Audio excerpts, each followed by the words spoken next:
Ladies and gentlemen, boys and girls, welcome back to the After Hours Gaming League. This is your host, JW Schmo from Team Raytheon. Raytheon played Twitch TV this week, got casted by two separate casters. So if you're interested in watching, go check out Nightshade at Twitch TV/NightshadeSC2.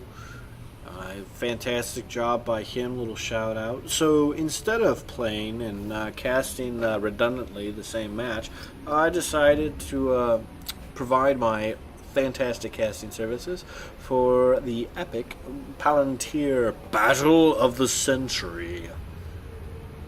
Game number 1 went to JC. He's still alive.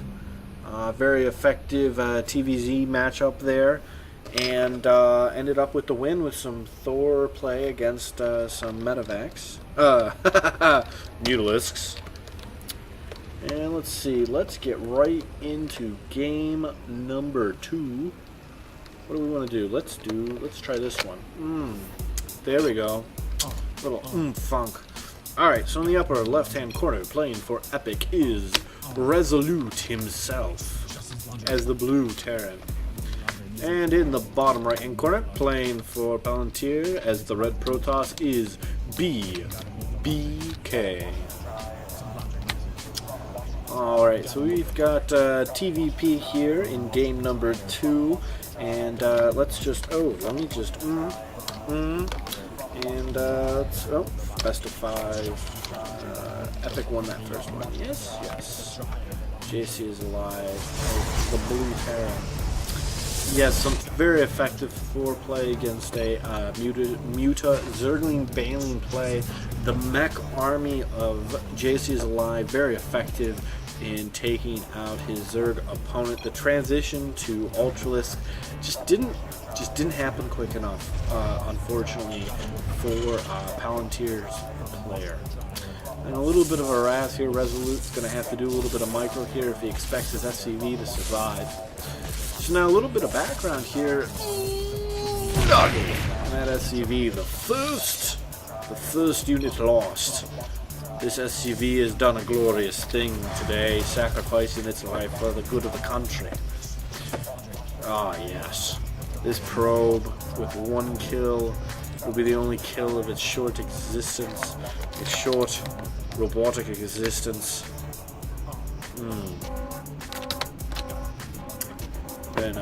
Very nice probe. We who are about to die salute you. Alright, so a little bit of background here. After Hours Gaming League, that's what we're doing here today. That's what we're casting. That's why we're all here. It's a charity tournament where teams of employees from the various companies compete in order to attempt to win money for the charity of their choice. So for Epic, they are supporting Doctors Without Borders, which is an international independent medical humanitarian organization that delivers emergency aid to people affected by armed conflict, epidemics, natural and man-made disasters, and exclusion from healthcare in more than 60 countries. A private, non-profit organization, Doctors Without Borders was founded in 1971 as the first non-governmental organization to both provide emergency medical assistance and bear witness publicly to the plight of people it assists. Now Palantir, for them, they chose the charity CIA Officers Memorial Foundation. It's pretty obvious, right? But the CIA Officers Memorial Foundation provides educational support to the spouses of CIA officers killed in the line of duty, and the children and spouses of officers who die in active duty as a result of accident, illness, or other causes. So Epic and Palantir, we salute you. Excellent choices in the charities that you choose to support. We wish you the best of luck going into the playoffs.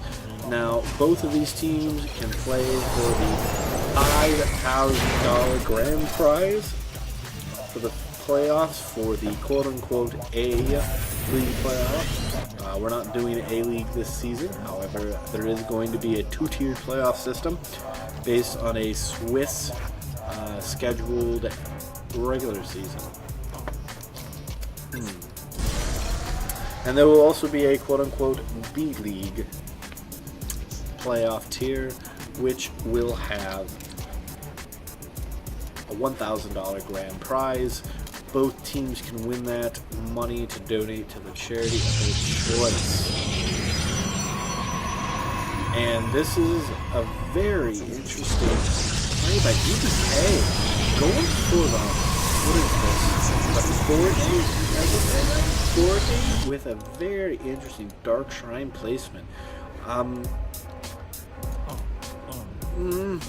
All it takes is a Reaper. Just a little bit of a scout here. You know,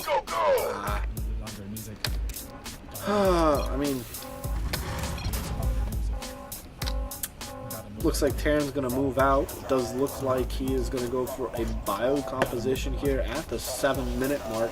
A little bit early for Terran to be moving out, but I'm not sure that's necessarily a bad idea at this point. BBK going to be laying on this Dark Shrine. Resolute, most likely, since you can only see this pylon, is assuming that there is some sort of natural expansion here.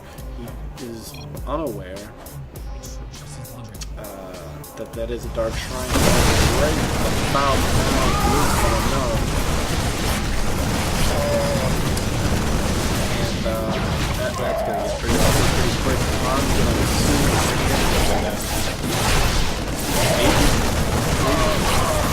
maybe not.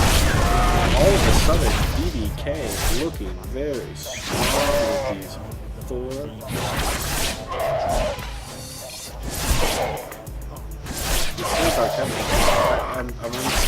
I'm speechless at this point. These Dark Templar have effectively shut down that whole attack.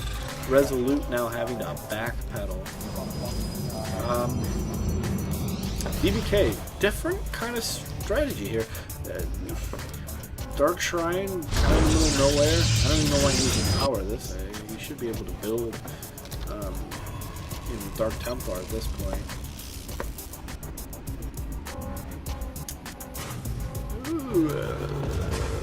And I mean, Resolute, all he's got to do is pop up that supply depot, and you're good to go.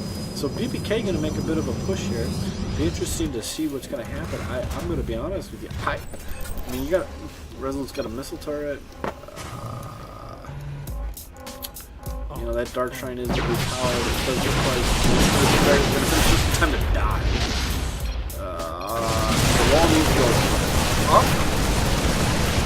It doesn't go up.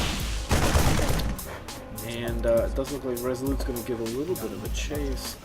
Right now, BBK really could use this time effectively to expand. He's got his opponent locked in his main base fairly effectively. Could actually go with an Archon push here at this point if he wanted to, but just it's not happening. BBK right now really packing. I mean, we've got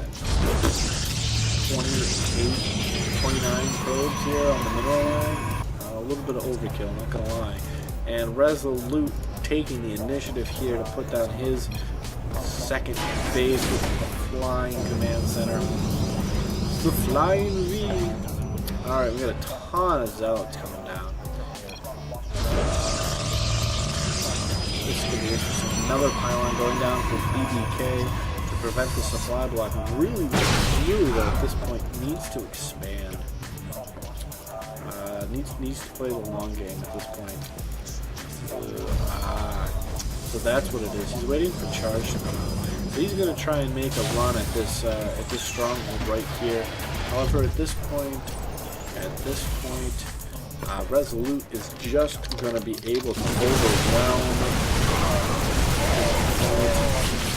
Zealots, though, making it very counterintuitive, trying to take out that missile turret. Does in fact do it, and all of a sudden Resolute is once again on the run, having to boost the damage, and Resolute is going to walk away. BBK making the decision to make the split. It does look like he's going to take out the match on Resolute. Oh, that is awkward getting out of dodge. And BBK really going for the one base all in at this point. I mean, there's really nothing to say to it other than this is the one base all in. That's what this is all about. I mean, he is going to go. He's going to go take care of the laundry and everything.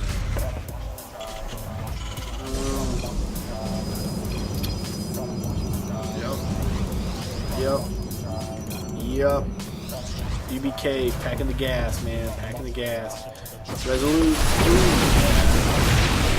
All these separate things kind of coming in there and having a nice little right in between all of the bunkers. Resolute doing his little bump line. He's going to try and roll off. Is he going to get it? Oh, let's get this right equal up. And now the Zealots are main base. And I will move that BBK behind this attack. He knows he'll go natural. And game number 2 has now gone to Palantir. So we've got a 1-1 matchup between these two epic teams of awesomeness. This is JW Schmo from Team Raytheon. Stay tuned for game number 3.